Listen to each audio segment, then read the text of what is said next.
បាទសួស្តីអ្នកទាំងអស់គ្នាថ្ងៃនេះដែរខ្ញុំនឹងលើកយកគន្លឹះមួយទៀតហើយដើម្បីចែកជូនអ្នកទាំងអស់គ្នាឲ្យបានដឹងនិងបានសិក្សាទាក់ទងជាមួយនឹង Microsoft Office Excel គឺវិធីសាស្ត្រដាក់លេខរៀងដែលមានអក្សរនៅពីមុខអញ្ចឹងដើម្បីដាក់អញ្ចឹងបានយើងត្រូវប្រើវិធីសាស្ត្របែបនេះអញ្ចឹងវាងាយស្រួលក្នុងការធ្វើការបើសិនជាយើងអត់ដឹងវិធីសាស្ត្របែបនេះទេប្រកាសជាយើងចូលទៅក្នុង number format បន្ទាប់មកយើងចូលមក custom យើងចូលមក tab នេះដើម្បីកែសម្រួលវាអញ្ចឹងតើ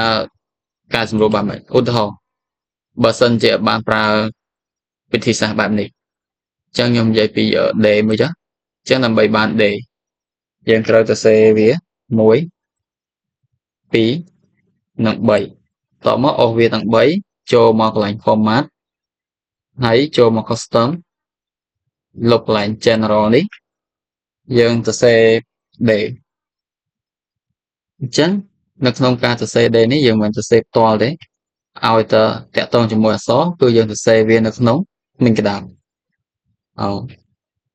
day បន្ទាប់មកបិទមីងក្តាប់ទៅវិញលេខ1អញ្ចឹង1អញ្ចឹងគឺមួយខ្ទង់គឺតំណាងឲ្យទ្រង់ជ្រូកយ៉ាទ្រង់ជ្រូកអូខេគឺបែបនេះអូខេវាមកបន្ទាប់មកយើងអុកវាបែបនេះមែនទេអញ្ចឹងវាធ្វើឲ្យយើងចំណាយពេលយូរអញ្ចឹងបើសិនជាយើង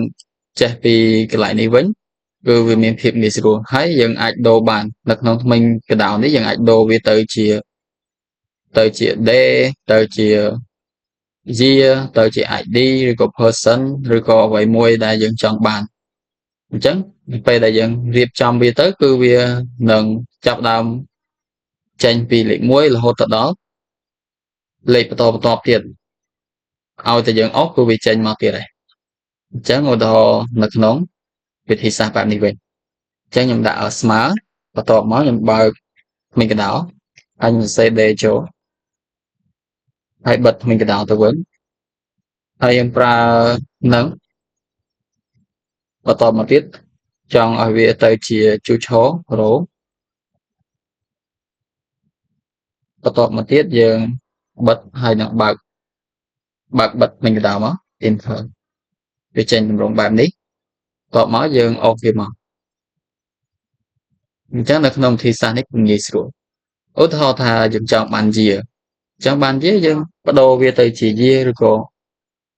ឧទាហរណ៍ ID មួយទៀតអញ្ចឹងខ្ញុំចង់បាន ID នោះខ្ញុំដាក់ចេះមកហើយទៅសេ ID យ៉ាបិទទៅវិញតមកដាក់នឹង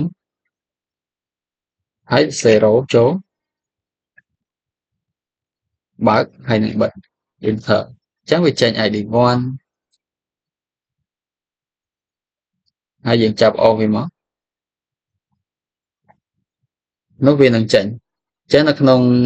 វិធីសាស្ត្រនេះសង្ឃឹមថាអ្នកទាំងអស់គ្នានឹងបានយល់ហើយនឹងបានចេះទាំងអស់គ្នាដែរដើម្បីការងារវាយរដ្ឋបាលឬក៏ការងារវាយអត្ថបទរបស់អ្នកទាំងអស់គ្នាវាមានការលឿនជាងមុនទៅទៀតអញ្ចឹងសូមអរគុណជួបគ្នានៅវីដេអូក្រោយទៀតបាយបាយ